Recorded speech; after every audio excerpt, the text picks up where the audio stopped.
Uh-oh, there's more trouble in paradise.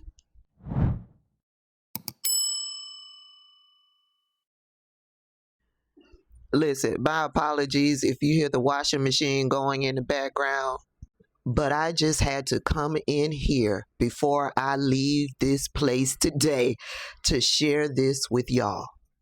It is being reported that Golden Boy, Graham Platner, is losing yet another campaign employee. Holly Otterbane, she works with Axios, is reporting that Maine Senate candidate Graham Platner's National Finance Director, Ronald Holmes III, announced he's quitting because his professional standards aren't aligned with those of the campaign. Now remember, his new campaign manager just announced that he was leaving the campaign. Why? Because they found out that his wife is pregnant. Now, what that got to do with the campaign manager, I don't know, because the wife is carrying the baby. But the campaign manager quit, and he said that's why. Yeah. And according to Holly, Graham's political director has also quit. I missed that announcement. But yeah, at some point, the political director also quit. And remember, the campaign manager, that's his second campaign manager. The previous campaign manager left because, of the tattoo. Yeah, she was giving him direction on getting rid of the tattoo or covering the tattoo up before everybody else found out about the tattoo. Now, I don't know if that's the reason why she left, because at the time he chose not to cover up the tattoo. I don't know if that's the reason why she left, but she left. I think her name is Genevieve. I could be wrong, but she out here talking in these streets.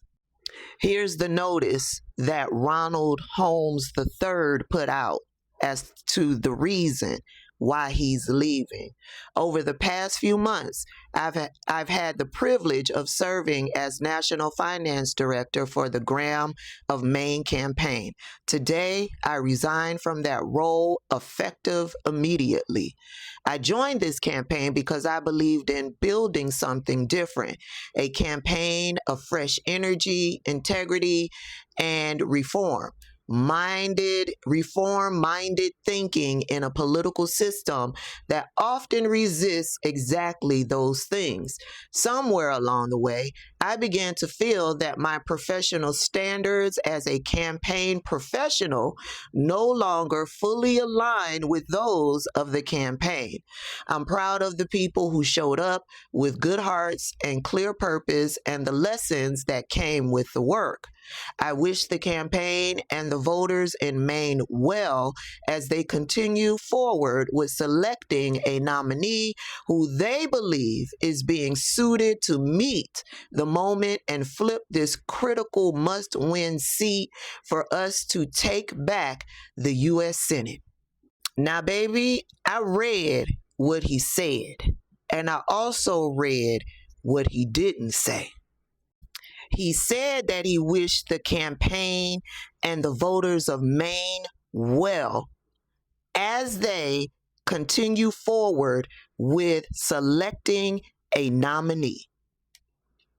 What he didn't say was, Maine, vote for Graham. And that says a whole heck of a lot to me. Who are the other candidates running for that Senate seat? That would be Jordan Woods. I haven't heard anything negative about him. He's running his campaign, he's raising money, and he's not being put out there for having a Nazi tattoo. He's not being put out there for having racist, stereotypical comments made back in the day, homophobic comments made back in the day, misogynistic comments made back in the day. I haven't seen any of that about Jordan Wood. And then y'all got Janet Mills, 77-year-old Janet Mills, who would be a puppet for the establishment, who will be buddy for Chuck Schumer, who will do what Chuck Schumer wants her to do. Okay? All right.